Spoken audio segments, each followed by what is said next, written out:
Hi everyone, Project Proactive Social Media here again for our last installment. Today's video is a quickie. We're talking about social media and news. According to Poynter, half of Americans now get their news digitally, and for 39%, digital news means online and mobile news.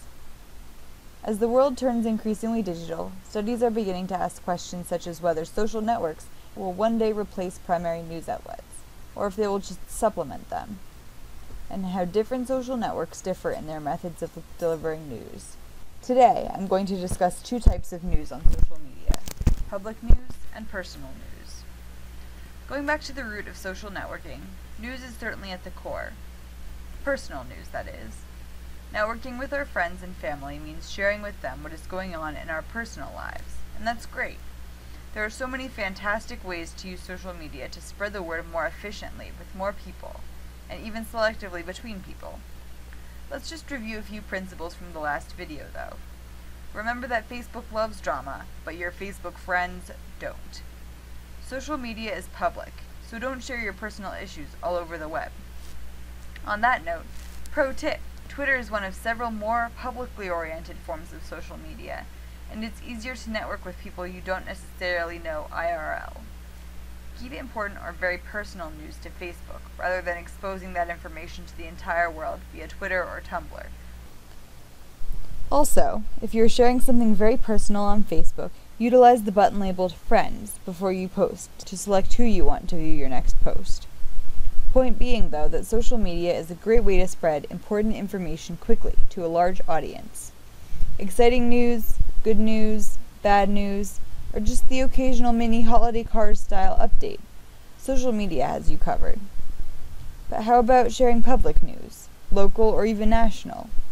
In the midst of our busy lives, it can be hard to stay updated on the news, and since we're on social media so much, sharing via sites like Twitter is a logical answer to keeping oneself updated. The cool thing about Twitter is that you can find news outlets such as the New York Times, the Washington Post, or even more local news sites, and follow them. Their updates will pop up throughout the day on your Twitter feed. Plus, though it is digital, Twitter is based on SMS, or a short messaging service, basically text messages. In areas of the world where there is no internet, or even for Americans who do not have access to the internet, Twitter is still available via text messaging.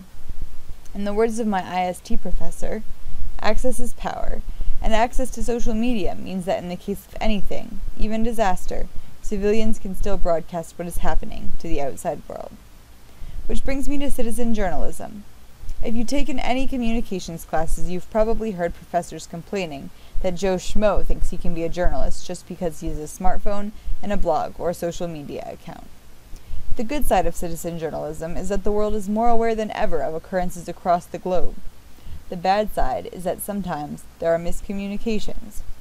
Think the false alarms about catching the Boston bomber last week. In addition, citizens not trained in journalism cannot always be counted on to report on the news in an unbiased and factual manner. Most of the time, however, social media is a great way to alert friends and relatives of issues you think are important. Sharing an article or two, as well as why you think they are important, can be a great way to keep others informed. In fact, maybe you'll even get a response with another article from a friend and learn something new yourself. I hope that you've enjoyed this last video in our series. Remember, social media is a tool that is neither good nor bad. It all depends on what happens to it in the hands of you, the user. It's your choice whether or not to use it proactively. Consider, will you let social media dictate the terms on which you live your life? Or will you use social media as a valuable tool to achieve goals and stay a well-informed citizen? Thanks for listening, and this is Project Proactive Social Media, signing off.